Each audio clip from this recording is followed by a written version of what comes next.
말씀 보겠습니다. 오늘 하나님께서 우리에게 주시는 말씀은 신약 성경 마가복음 1장 14절에서 28절까지 말씀입니다. 신약 성경 마가복음 1장 14절에서 28절까지 말씀입니다. 요한이 잡히신 후에 예수께서 갈릴리에 오셔서 하나님의 복음을 전파하여 이르시되 때가 찼고 하나님의 나라가 가까이 왔으니 회개하고 복음을 믿으라 하시더라. 갈릴리 해변으로 지나가시다가 시몬과 그 형제 안드레가 바다에 그물을 던지는 것을 보시니 그들은 어부라. 예수께서 이르시되 나를 따라오라. 내가 너희로 사람을 낚는 어부가 되게 하리라 하시니 곧 그물을 버려두고 따르니라. 조금 더 가시다가 세베대의 아들 야고보와 그 형제 요한을 보시니 그들도 배에 있어 그물을 깁는데 곧 부르시니 그 아버지 세베대를 품꾼들과 함께 배에 버려두고 예수를 따르니라. 그들이 가버나움에 들어가시니라. 예수께서 곧 안식일에 회당에 들어가 가르치심에 무사람이 그의 교훈에 놀라니 이는 그가 가르치시는 것이 권위 있는 자와 같고 서기관과 같이 아니함일러라. 마침 그들이 회당에 더러운 귀신 들린 사람이 있어 소리질러 이르되 나사렛 예수여 우리가 무슨 상관이 있나이까 우리를 멸하러 왔나이까 나는 당신이 누구인 줄 아노니 하나님의 거룩한 자이니이다. 예수께서 그시저 이르시되 잠잠하고 그 사람에게서 나오라 하시니 더러운 귀신이 그 사람에게 경련을 일으키고 큰 소리를 지르며 나오는지라. 다 놀라 서로 물어 이르되 이는 어쩜이냐 권위 있는 새 교훈이로다. 더러운 귀신에게 명한즉 순종한도다 하더라. 예수의 소문이 곧 온 갈릴리 사방에 퍼지더라. 아멘. 예, 오늘 말씀의 주제는 하나님 나라입니다. 하나님 나라가 무엇인지, 우리가 살아가는 세계와 하나님의 창조 세계 간에 너무나 큰 이질감이 그리고 큰 간극이 있어서 우리는 하나님 나라에 대한 여러 가지 질문과 고민을 하지 않을 수가 없습니다. 예수님은 선지자의 말씀으로 이 땅에 오셨고 사도 요한의 말에 의하면 말씀이 육신이 되어 우리 중에 나타나셨다라고 말합니다. 하나님 나라의 명백한 문자는 예수님에 의하여 선포되었고 구약에는 주의 날, 여호와의 날 정도로 기록되어 있습니다. 그렇다면 이 하나님 나라는 무엇인가요? 먼저 구약의 전통에 따르면 하나님 나라는 심판과 종말의 날입니다. 신약에서 예수님이 선포하신 하나님 나라는 회복과 거듭남이지요. 구약에서 이 나라라는 이 단어는요, 히브리어로 이 말쿰입니다. 이 단어를 원 의미로 보면은요, 통치와 다스림을 말하는데요. 신약에서도 이와 같은 의미로 사용하기도 합니다. 즉, 왕권 혹은 통치와 다스림을 말하고 있는 것이죠. 구약에서 여호와의 날을 역사적 관점으로 이해한다면 종말론적 심판과 동시에 회복이 임한다는 선지자의 선포로 알 수 있습니다. 선지자들은 줄곧 하나님의 심판을 얘기했고 그 하나님께서 또 어떻게 이스라엘을 구원하는지를 말씀하고 있는 것이죠. 그것은 회개하는 자들에게 여호와의 진노가 멈추고 회복이 임할 것을 말합니다.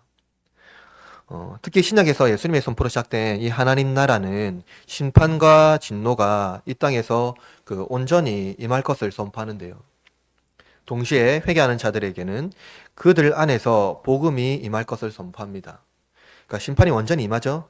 심판이 안 임하는 건 아닌데, 그래서 심판이 임해서 모든 것들이 멸망될 건데, 회개하는 자들에 의해서는 이 복음 안에서 그들이 회복되는 것을 말하고 있는 것입니다. 그러니까 이 두 가지 소식이 동시에 있는 것이죠. 하나님 나라에는요. 하나는 무엇입니까? 모든 자들에게, 모든 인류, 모든 자들, 그리고 모든 것들에게 심판과 진노에 의한 영원한 파멸이 이른다는 나쁜 소식이고, 다른 하나는 회개하는 자들에게는 구원과 영생이 이른다는 좋은 소식입니다. 이 두 가지 소식이 예수님은 하나님 나라라는 이 언어 안에서 동시에 선포하고 있는 것이죠. 예, 그래서 예수님은요, 하나님 나라의 주체입니다. 예수님 자체가 오심으로 하나님 나라가 시작된 것이죠. 그의 품속에서, 그러니까 예수님의 품속에서 하나님 나라를 품고 오셔서 죄와 사망을 해결하시고 구원과 영생을 선물하십니다. 그러므로 하나님 나라는요, 예수님 안에 온전히 있습니다. 그분이 하나님 나라 자체이며 하나님 나라가 그분의 말씀으로 시작되고 말씀으로 우리의 삶을 지배할 뿐 아니라 말씀으로 다시 오실 것을 말하고 있는 것이죠. 그러므로 우리가 하나님 말씀에, 예수님 말씀에 순종할 때 우리 가운데에 하나님 나라가 임하는 것을 말해주고 있는 것이죠. 이것은 또한 무엇을 의미합니까? 우리 중에, 그리고 나의 자아 곳곳에 스며들고 뿌리 깊이어 내려져 있는 모든 악한 습관과 생활 방식, 그리고 자아 중심적인 권세와 의지를 제거하고 다시 우리 자아 안에 이 복음을 심어서 하나님 나라의 가치를 실현하는 것을 예수님은 말해주고 있는 것이죠. 그러므로 예수님 안에 있는 하나님 나라가 장차 우리 중에 임하시고, 우리는 지금 이미 임했죠. 또 거하심으로 우리가 변화되는 것을 말해주고 있는데요. 그렇다면 여러분, 어떻게 변화될까요? 우리는 오늘 본문을 통해서 그 변화됨의 비밀을, 그 보물을 발견해야 합니다. 따라서 제가 여러분에게 설교하는 목적은 이것인데요. 복음 자체이신 예수 그리스도께서 우리 중에 있는 모든 악한 권세를 물리치신 것 같이 우리도 우리 주위에 있는 모든 악한 권세를 몰아내야 합니다. 오늘 본문의 말씀을 통해서 하나님 나라 자체이신 예수님의 선포와 그분의 가르치심을 통해 나의 영적 상태를 분별하고 내 속에 있는 모든 악한 영들과 권세들을 저주하고 복음으로 중생하는 그런 영적 재발견의 시간이 되기를 바랍니다. 세 가지로 말씀하는데요. 첫째는 하나님 나라는 회개하는 자의 것입니다. 여러분, 회개 무엇일까요? 회개라는 단어, 우리 기독교인들에게는 아주 독특한 단어고 너무나도 많이 들어서 아마 귀에 딱지가 앉을 정도로 많이 들었을 단어입니다. 너무나도 익숙하죠. 그러나 동시에 세상에는 없는 단어입니다. 세상에는 회개보다는 뉘우침, 깨달음, 반성 정도로 아마 사용할 것입니다. 세상적 방식에서 회개란 지금 당장 위기를 모면하는 방식으로 사용하는 경우가 많이 있습니다. 어떤 이들은 반성문을 작성하는데요. 자기 죄에 대한 용서를 구하기보다 환경과 죄를 짓도록 어떤 상황이 몰아갔으므로 자신이 피해자라고 말하는 경우가 허다합니다. 세상에서 회개란 용서라는 의미의 가치를 두지 않고 환경과 상황이라는 그 핑곗거리로 무장하지요. 이렇듯 세상에서 회개란 아주 가벼우며 위기의 상황에서 놓이기 위한 수단에 불과합니다. 그러므로 그들은 기독교인들이 회개라는 단어를 쓸 때에 그들과 같은 방식으로 이해함으로써 기독교의 신이 아주 가볍고 또 우리의 그 기독교인들의 회개가 아주 가벼운 방식으로서 이해함으로 기독교인의 회개를 아주 맹렬히 비난합니다. 세상이 이해하는 회개는 용서가 아니라 위기를 모면하는 수단이라는 것에 반하여 기독교의 회개는 그들의 모든 죄에서 구원해 준다라는 의미를 포함하고 있기 때문이지요. 그 세상에서 회개함으로써 그러니까 세상 사람들은 세상에서 회개함으로써 값없는 용서를 받은 적이 그들은 결코 한 번도 없었기 때문에 그러한 용어를 결코 이해하지 못합니다. 그렇다면 여러분, 기독교의 회개는요, 회개의 기도와 용서가 아주 직관적으로 관련되어 있을까요? 즉, 회개하면 즉시로 용서가 될까요? 성경을 잘 읽어보면 예수님은 결코 그렇다고 말씀한 적이 없습니다. 예수님은요, 회개함과 동시에 우리의 행동의 변화를 요구합니다. 신약에 보면 예수님께서 무엇을 행하시고 또 구원을 행하시고 말씀하시고 하시고 나서 항상 했던 말씀이 너도 가서 이와 같이 행하라 라고 회개 이후의 삶을 촉구하시죠. 구약의 하나님 나라가 심판과 진노라는 의미에서 이해된다면 예수님께서 우리에게 선포하신 회개는요, 모든 세계와 인간에게 하나님의 심판이 임했다라는 선포입니다. 즉 예수님이 이 땅에 오셨다라는 것은 이미 선지자가 말했던 그 구약에 말했던 그 화의 날, 주님의 날, 그 심판의 날이 예수님이 오심으로 완전히 선포가 된 것을 말하는 것이죠. 여러분, 여기에서 단순히 위기를 모면할 수 있는 상황을 연출할 수 있을까요? 위기를 모면할 수가 있습니까? 전혀 그러한 어떠한 상황이 아닙니다. 예수님께서 선포하신요, 그 회개는 우리의 감정을 자극하여서 울면서 마음을 고쳐먹는 그 정도의 수준이 아닙니다. 또한 이성을 자극하여서 철학자들의 진리를 깨달아 어떠한 초월자에 이르는 어떤 지성적 깨달음을 말하는 것도 아닙니다. 그리고 예수님께서 선포하신 그 회개는요, 세례 요한이 각 개인이 자신의 죄를 하나님께 고하고 죄의 용서를 받는 그러한 차원의 회개의 세례도 아닙니다. 세례 요한은요, 예수님을 보고 이렇게 말했습니다. 보라, 세상 죄를 지고 가는 하나님의 어린 양이다. 라고 예수님을 지목하여 말했습니다. 예수님께서 말씀하신 회개는 세상에 살아가는 모든 인류가 하나님의 진노와 저주 아래 있음을, 그리고 그것이 피할 수 없음을 시인하고 예수 그리스도 안에 있는 복음으로 자신의 삶을 새롭게 발견하는 위대한 복음적 회심을 말하고 있는 것이죠. 마음을 고쳐먹는 수단이 아니라 전격적인 변화되는 것을 말합니다. 이거는 단순한 감정과 지성의 차원이 아니죠. 그리고 단순히 몇 가지 도덕적 행동이 변화된 것을 말하는 것도 아닙니다. 여러분 15절을 보십시오. 한글 성경에는 회개하고 복음을 믿어라 하시더라 라고 번역되어 있는데요. 그런데 원문을 지역하면 이렇게 말하고 있습니다. 회개하라. 그리고 복음 안에서 믿으라 라고 말합니다. 즉 명령법 동사가 두 개 있는데요. 그것은 회개하라는 동사고요. 그리고 나서 무엇입니까? 믿으라는 건데 뭐 먼저 말하고 있습니까? 복음 안에서 믿어라 라고 말합니다. 복음을 믿으라가 아니라 복음 안에서 믿으라라는 것이죠. 즉 무엇을 말하는 것입니까? 이것은 복음 자체가 예수님인데 예수님 안에서 믿는 것, 그러니까 예수님 안에서 예수님 말씀하신 그 말씀 안에 들어가서 그 자체를 믿는 것이 회개라는 거예요. 예수님과 교제하고 그분의 가르침에 순종하는 것, 그것이 참된 회개라는 것입니다. 이것은 전 인격적인 회개를 말하죠. 예수님의 가르침을 깨닫는 뿐만 아니라 그것이 나의 삶을 변화시키는 유일한 진리라는 것을 온전히 시인하는 것을 말하는 겁니다.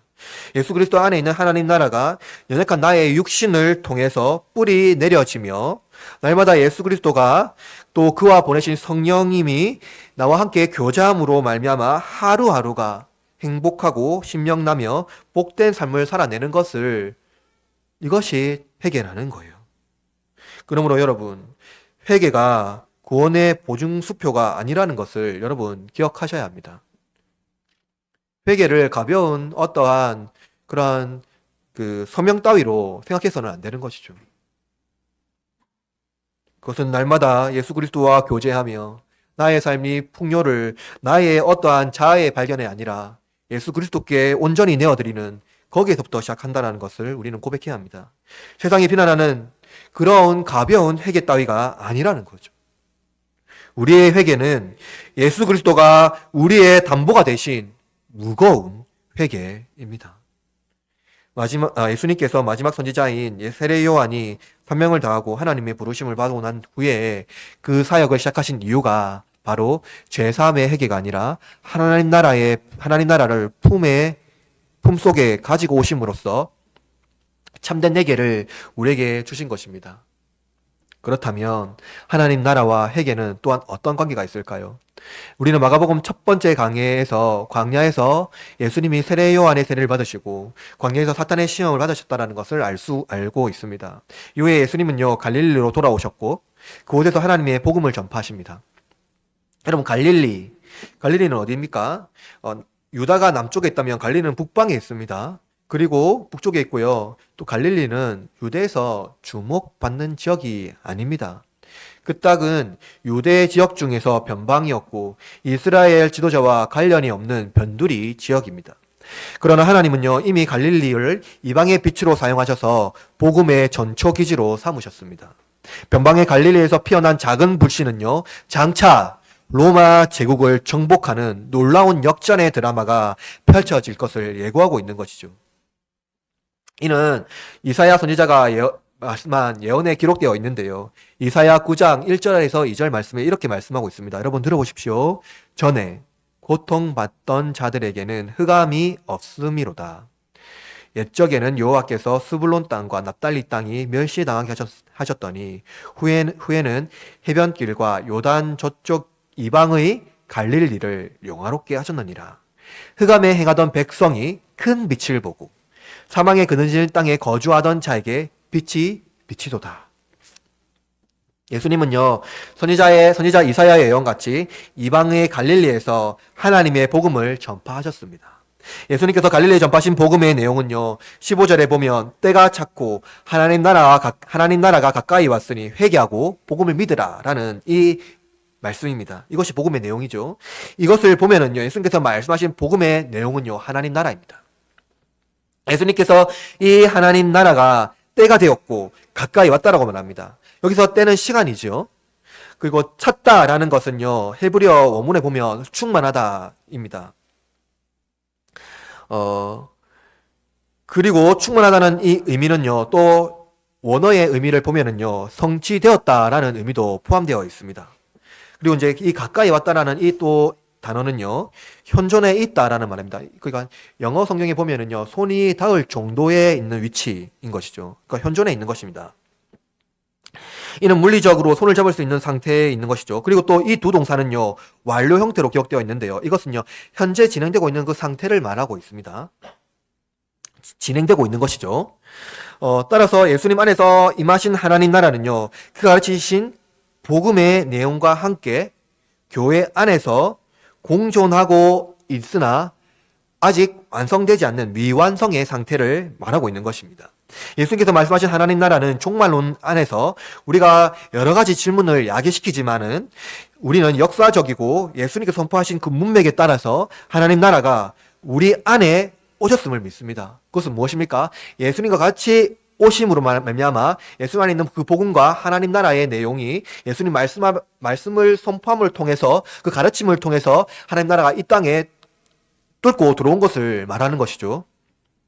그러므로 하나님 나라는요, 예수님 안에 있는 복음 자체입니다. 복음 자체가 하나님 나라를 말하고 있는 것이고, 예수님께서 오심으로써 이 땅에 비로소 하나님 나라가 임했고, 하나님 나라의 창조자이신 예수님께서 그의 나라를 세워나갈 것을 말씀하고 있는 것입니다. 그것은 이미 성전을 파괴하고 성전이 새로 새 성전이 되는 것을 예고하는 것에서 이미 드러난 것이죠.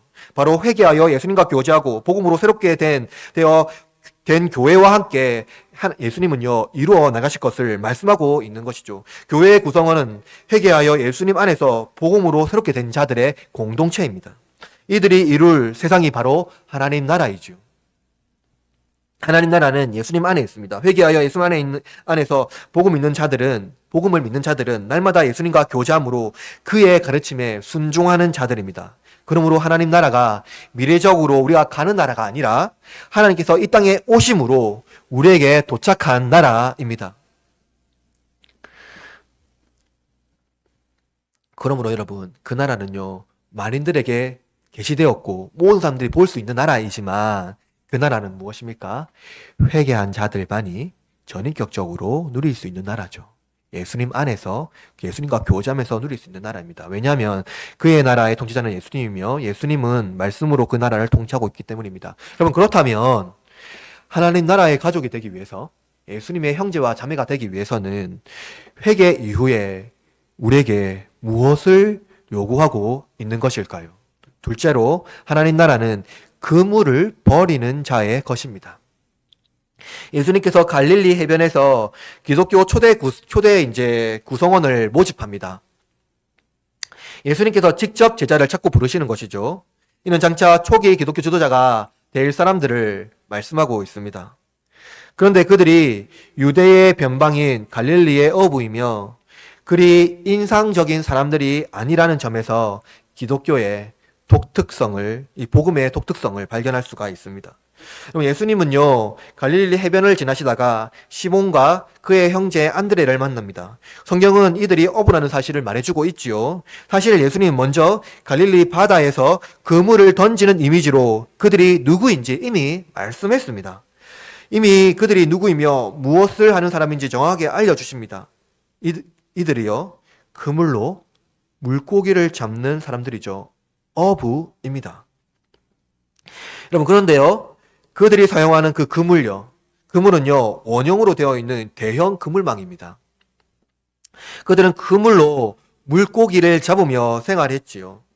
그래서 그들의 사고방식은 무엇일까요? 어떻게 하면 더 많은 고기를 잡아서 그것으로 자기 이름을 내고 부를 쌓을 수 있을지 늘 고민했을 것입니다. 여러분, 그리고 베드로와요, 안드레와 이 사람들은요, 실패한 어부가 아닙니다. 그들은 자기 배가 있었고 어업을 할 수 있는 여러 가지 경제적인 기구가 준비되어 있습니다. 즉 그들은 누군가의 어업을 돕고 하루 품삯을 받는 어부가 아니라 어업 경영자입니다. 예수님께서 부르신 어부는요, 자기 삶이 형편없고 실패하여 혹시 저 유명한 그리고 저 능력 있는 사람을 따르면 성공할 수 있을까 하여 따른 자들이 아니라는 거예요. 예수는 그러한 사람을 부른 게 아니라는 거예요. 근데 여기서 더 중요한 것이 있습니다. 그들이 던지는 그물과 그들의 삶의 방식과 함께 그것을 포기하지 않고는 예수님을 따를 수 없다라는 거예요. 예수님과 함께 할 수 없다라는 겁니다. 그물의 은유는요, 구약 성경에서 바벨론의 삶의 방식을 비유합니다. 하박국 선지자는요, 바벨론이 유다를 치러 올 때 그들이 그물로 그들의 신에게 분향하여 그물을 떨구며 여러 나라를 무자비하게 멸망시키는 그 은유로 바벨론을 묘사하는데요. 하박국 1장 15절에서 17절에 이렇게 말씀합니다. 들어보십시오. 그가 낚시로 모두 낚으며 그물로 잡으며 투망으로 모으고 그리고는 기뻐하고 즐거워하며 그물로 제사하며 투망 앞에 분향하오니 이는 그것을 힘입어 소득이 풍부하고 먹을 것을 풍성하게 됨이니이다. 그가 그물을 떨고 계속하여 여러 나라를 무자비하게 멸망시키는 것이 옳으니까. 당시 갈릴리는 헬라 문화권에 있었습니다. 그리스 문화권에 있었다는 거예요. 그는 곧 로마의 문명권과 함께 있었다는 것을 말해주고 있습니다. 시몬과 안드레와 빌립은요, 같이 베세다에 거처를 두고 있었습니다. 여러분, 요한복음 1장 44절에는요, 이들의 정보가 나오는데요. 요한 이렇게 말합니다. 빌립은 안드레와 시몬이죠, 베드로와 한 동네 베세다 사람이라. 베세다. 이 지명의 이름의 뜻은요, 낚시의 집입니다. 낚시의 집. 그럼 헬라 문화권에서 이들의 삶의 형태는요, 복음적 삶과 아무런 관련이 없는 이교적 형태를 지니고 있습니다. 여러분, 유대인이지만 유대적 가치와 그들의 삶에는 아무런 영향을 주지 못하였으며 헬라의 이교적 삶의 방식이 그들의 삶을 지배했을 것입니다. 어떻게 하면 그물을 더 잘 사용할 수 있을까? 그래서 많은 사람들보다 물고기를 많이 잡고 성공하여서 내 이름을 세상에 낼 수 있을까? 어떻게 하면 또 많은 그 품삯들 가져온 사람들에게 적은 품삯을 주고 많은 이득을 챙길까 하는 여러 가지 생각들이 그들의 삶의 주요한 삶의 유효자 목적입니다. 세속적 가치를 두고 그 가치를 목적으로 삼고 있는 그들에게 예수님은 이렇게 말씀하셨습니다. 나를 따라오라. 그들을 만나셔서 정확하게 무엇을 설명하고 그들의 요구 조건과 협상한 것이 아니라 나를 따르라 라고 말씀하셨습니다. 여러분, 나를 따르라, 이 헬라어 단어에는요, 단념하다, 돌아서다라는 단어가 포함되어 있습니다. 누가는요, 예수님께서 제자에게 하신 나를 따라오라라는 의미가 정확하게 무엇인지 보여주고 있는데요. 누가복음 6장 62절에는 이렇게 말을 합니다. 들어보십시오. 예수께서 이르시되 손에 쟁기를 잡고 뒤를 돌아보는 자는 하나님의 나라에 합당하지 아니하니라. 여러분, 누가의 표현에 따르면은요, 손에 쟁기를 잡고 뒤를 돌아보는 자 이렇게 되어 있는데요. 그러한 자가요, 하나님 나라에 어울리지 않는 사람이라고 말합니다. 여기서 뒤를이라는 이 단어가요, 예수께서 제자에게 따라오라라는 이 단어와 똑같은 단어입니다. 이건 무엇입니까? 예수님께서 말하는 그 부르심, 나를 따라오라는 이 부르심은요, 뒤를 돌아보지 않는 삶의 방향 전환을 말해주고 있는 거예요. 즉, 예수님의 제자가 되기 위해서는요, 그들이 그물을 버리고 다시 그 그물을 잡기 위하여 뒤를 돌아보거나 돌아서는 행동을 하지 말라는 것을 말해주고 있는 것입니다. 시몬과 안드레는요, 예수님께서 자신을 따라오라고 하셨을 때 직감적으로 그 단어가 무엇을 의미하는지 그들은 알았을 것입니다. 그들의 삶의 목표를 전환해야 함을 알았을 것입니다. 여러분, 예수님의 권위는요, 그들의 행동에 즉각적인 반응을 요구합니다. 이건 우리도 마찬가지죠. 예수님의 말씀은 우리의 행동에 즉각적인 반응을 요구하는 것이죠. 그것은 무엇입니까? 예수님께서 그들에게 따라오라 가시면서 그들의 삶의 전환점을 제시해 주는데요. 그것은 무엇이냐면 너희로 사람을 낚는 어부가 되게 하리라라는 말씀입니다.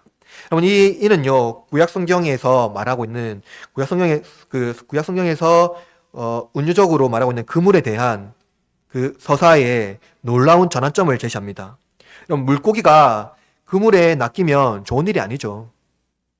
물고기가 어부의 그물에 걸리면 상업용으로 팔리거나 먹히게 됩니다. 그런데 이 은유를 사람에게 적용하다니 그것은 사람을 그물에 잡아 무엇을 하겠다라는 겁니까?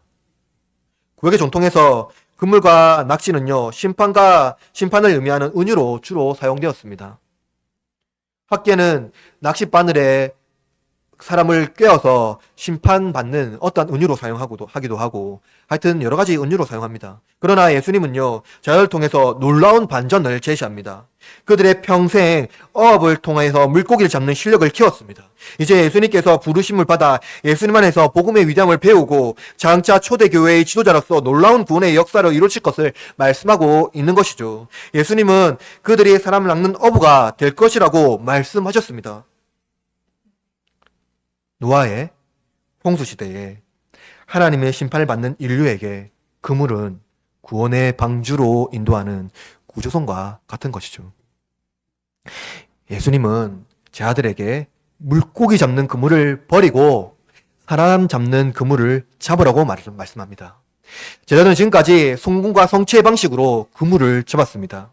이제 예수님은요 이웃을 굶주리게 하면서 자신의 배를 불리려는 방식을 버리라고 요구합니다. 여러분은 지금 손에 어떤 그물을 쥐고 있습니까? 여러분이 잡고 있는 주사위가 나의 성공과 이름을 위하여 사용된다면 그것은 버려야 합니다. 여러분이 잡고 있는 그 빵이 자신의 명예와 성취를 위한 것이라면 그리고 그것을 사람이 살리는 빵이 아니라 욕망에 이끌리는 빵이라면 당장 그것을 버려야 합니다. 만약 저와 같이 아주 좋은 복음이라는 도구와 영적인 자리에 앉아 사람들을 가르치고 있더라도 그것이 개인의 성공과 이름을 위한 것이라면 당장 거기서 뛰쳐나와 그것을 버려야 합니다. 예수님은 이교 세상의 가치관이 가득 담긴 그물을 버리라고 제자들에게 요구하시고 지금 그 자리에서 당장 뛰쳐나올 것을 요구하고 있는 것입니다. 욕망과 탐심, 그리고 자아의 성공만을 위한 그물을 버리고 새로운 그물, 즉 사람을 살리는 구원의 그물을 잡으라고 요구하고 우리에게 그 그물을 잡으십시오라고 외치고 있는 것입니다. 여러분의 주사위와 빵, 그리고 영적인 복음의 도구가 영혼을 살리는 구원의 그물이 되어야 합니다. 저들은 평생 잡아온 그 그물을 버리고 예수님의 말씀에 순종하여 사람을 낚는 구원의 그물을 잡습니다. 하나님은 갈릴리에서 시작된 그 구원을 위한 그물의 역사가 장차 그의 나라를 세우는 놀라운 역사로서의 도래를 보여주고 있는 것이죠. 저와 여러분도 구원의 그물을 잡아 놀라운 하나님의 구원의 역사에 동참합시다. 이 일을 위해서 예수님은 제자들에게 먼저 놀라운 역사를 선보이는데요. 이를 통해 예수님께서 이 땅에 오신 또 명백한 이유를 드러내십니다. 그것은 무엇인가요? 셋째로 하나님 나라는 모든 악한 영을 몰아내는 자의 것입니다. 예수님은 갈릴리 북쪽에 있는 이 가버나움에 들어가시는데요. 그곳은 예수님께서 많은 이적을 베푸신 장소이지만 또한 처음 장소를 시작하신 그 장소이기도 합니다. 예수님께서 가버나움에 들어가신 날은 안식일이죠. 그날에 회당에서 유대인들을 가르쳤습니다. 당시 회당에서 가르치는 일은요, 유대 지도자들의 권한이 있었죠. 왜냐하면 랍비들이 사람들을 이제 가르칠 수 있었으니까요. 이는 당시 예수님께서 그 지역의 순회 지도자로서 이미 명성이 있었음을 알 수가 있습니다. 누구도 회당에서 가르칠 권한이 없기 때문에 예수님의 명성이 있었고 가르치는 어떠한 수준이 있었기 때문에 예수님이 거기서 가르칠 수가 있었죠. 예수님 유대 지도자들의 초청을 받아 가버나움 회당에 들어가서 회당에 모인 무리들을 가르치십니다. 그런데 예수님의 가르침을 받은 자들의 반응이요. 기대했던 것과 다릅니다. 오늘 본문 1장 22절 말씀 읽어볼까요? 다 같이 1장 22절 시작. 사람이 그의 교훈에 놀라니 이는 그가 가르치시는 것이 권위 있는 자와 같고 서기관들과 같지 아니하기를. 예수님의 가르침은요, 유대 지도자들과 달랐음을 본문에서 말씀하고 있습니다. 유대 지도자들은 구약 말씀을 이제 주석하거나 혹은 장로들의 유전을 가르쳤을 것입니다. 유대인들의 유전들이죠. 유대 지도자들은 하나님 나라의 복음이 무엇인지 알지 못했습니다. 당시 회당에 모여 있는 유대인들은요, 유대의 가르침을 따라 삶의 형태를 구현했을 것입니다. 그러나 예수님은 그들이 한 번도 듣지 못한 놀라운 하나님 나라의 복음을 가르쳤습니다. 예수님께서 가르치신 이 복음의 영역은요, 놀라울 정도로 획기적입니다. 그러나 그들은 자신의 삶을 돌이키거나 혹은 자신이 죄인이라는 사실을 깨닫지 못합니다. 이들은 직접 깨달음 상태만 이르렀을 뿐이죠. 그것은 마치 정말로 놀라운 통찰력이군요. 그것은 어디서 배웠소? 하고 놀라는 정도에 불과합니다. 그러나 복음은 예수님 안에서 자신이 죄인이라는 것을 고백하고 처절하게 예수님의 의로움 앞에 굴복되어 자신의 연약함을 돌보아 주실 것을 광구하도록 합니다. 예수님은 연약한 자들을 도우시는 사역을 본격적으로 시작하시면서 무엇을 하냐면 귀신을 결박합니다. 예수님께서 회당에서 더러운 귀신을 쫓아내시죠. 예수님께서 이 땅에 오심으로 사탄을 결박하고 하나님 나라를 선포합니다. 그것을 가시적으로 보여주는 것이 바로 귀신 축출입니다. 회당에서 더러운 귀신 들린 사람이 있지요. 아마도 귀신 들린 사람은 회중에서 예수님의 가르침을 들었을 것입니다. 그런데 다른 사람들과 달리 그는 예수님의 가르침을 듣고 예수님이 누구인지 무엇을 위하여 이 땅에 왔는지 알고 있습니다. 본문 24절 말씀 읽어볼까요? 24절 시작. 예수여 너가 나와 무슨 상관이냐 내가 우리를 멸하러 왔나이까 나는 당신이 누구인 줄 아노니 하나님의 거룩한 자입니다. 보세요. 사람들은 예수님의 가르침에 놀랐지만 그 중에 귀신은 하나님의 복음을 가르치는 자가 하나님의 아들이라는 사실을 알고 있습니다. 귀신은 예수님이 귀신들의 무리를 멸하러 왔는지 알고 있다라는 것이죠. 귀신은 예수님이 하나님의 거룩한 자라고 말씀하시면서 하나님과 예수님 사이에 그 독특한 관계성을 또한 말하고 있습니다. 귀신이 예수님의 존재를 드러내는 것은 우리가 말하는 그런 어떤 고백적 행위는 아닙니다. 귀신이 예수님의 정체를 드러냄으로써 귀신이 하려고 했던 것은 무엇일까요? 자신이 예수님보다 영적 우위에 있음을 그것을 이제 얻으려고 하는 것입니다. 일반적으로 무속인들은 사주받으러 온 자들에게 사람들이 사주받은 자들 무속인을 찾아온 이유에 대해서 먼저 예측하거나 이야기하면 신뢰하거나 매우 놀라겠지요. 이것은 무엇입니까? 그들의 이름과 정체를 미리 알고 있다면 사람들은 그의 가르침에 굴복될 것입니다. 비단 무속인뿐만 아니라 그가 영적 우위에 있다는 것을 인정하게 될 것이죠. 귀신은 바로 이것을 노림으로써 예수님의 정체를 드러냅니다. 그러나 예수님은요, 단호히 귀신에게 명령합니다. 25절 읽어볼까요? 25절 시작. 그래서 꾸짖어 이르시되 보십시오. 예수님은요, 귀신의 입에 재갈을 물리듯 꾸짖고 침묵하게 하십니다. 귀신의 전략과 그의 요구에 어떤 반응도 하지 않으시고 예수님의 말씀으로 쫓아내십니다. 그러나 귀신이 그 사람에게서 나오는데요, 매우 요란스럽게 나옵니다. 26절에 보면 이렇게 말합니다. 더러운 귀신이 그 사람에게 경련을 일으키고 큰 소리를 지르며 나오는지라. 귀신은 큰 소리와 경련을 일으키는 것이요, 무엇을 말하냐면 귀신이 즉시로 소멸되었음을 말하는 것입니다. 또 나와서 다른 사람에게 옮긴 것이 아니라 그 자세에서 바로 소멸되었음을 말하고 있는 것이죠. 귀신이 소멸되어 더 이상 다른 그 사람을 고통스럽게 하지 못하는 것입니다. 이처럼 예수님은 이 땅에 오심으로 귀신을 소탕하고 사탄을 결박할 것을 가시적으로 보여주고 있는 것입니다. 귀신이 그 사람의 몸을 해치며 해악을 끼치며 자신의 집인 것처럼 모든 것을 즐겼을 것입니다. 그리고 공중고생 잡은 자로서 모든 것을 즐겼을 것이죠.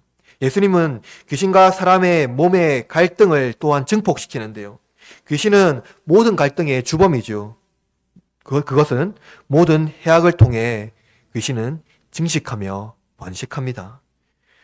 모든 악이 귀신의 영양분이죠. 그러나 마가는 독특하게 본문에서 이 더러운 귀신이라는 이 존재를요, 일반적으로 헬라어에 사용하는 그 귀신이라는 이 단어를 사용하지 않습니다. 원래 헬라어 단어에서 귀신이라는 이 단어가 따로 있는데요. 그것은 다이몬이라는 단어입니다. 근데 본문에서는 마가는 다이몬이라는 단어를 사용하지 않고 푸뉴마를 사용합니다. 그것은 무엇입니까? 영이죠, 영. 즉, 영 혹은 정신이라는 의미입니다. 근데 그 단어 앞에요, 이 영이라는 이 푸뉴마 단어 앞에 형용사를 붙이는데요. 그것은 더러운 혹은 부정한이라는 의미를 함께 사용함으로써 더러운 귀신, 더러운 영이라는 것을 말하고 있습니다. 이를 보면 마가가 의도하는 더러운 귀신은 모든 악한 영들과 더불어, 그러니까 악한 다이몬, 말할 수 있는 이런 어떤 악한 귀신들과 더불어 모든 악한 습관과 악한 태도, 삶의 방식을 포함한 모든 정령역에 있는 악한 권세를 포함하고 있는 것을 알 수가 있습니다. 그러므로 여러분, 마가는 인간이 악한 영들에 지배되어 어쩔 수 없는 식으로 그 어떠한 태도를 취했다라는 것을 거절하고 있는 것이죠.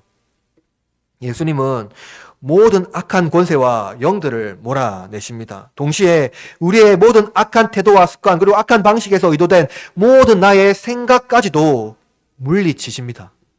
그러므로 예수님께서 이 땅에 오셔서 가르치는 하나님의 나라는요, 세속적인 모든 악한 방식에서 전환하여 새로운 삶의 형태로 인도하는 것을 말씀해주고 있는 것이죠.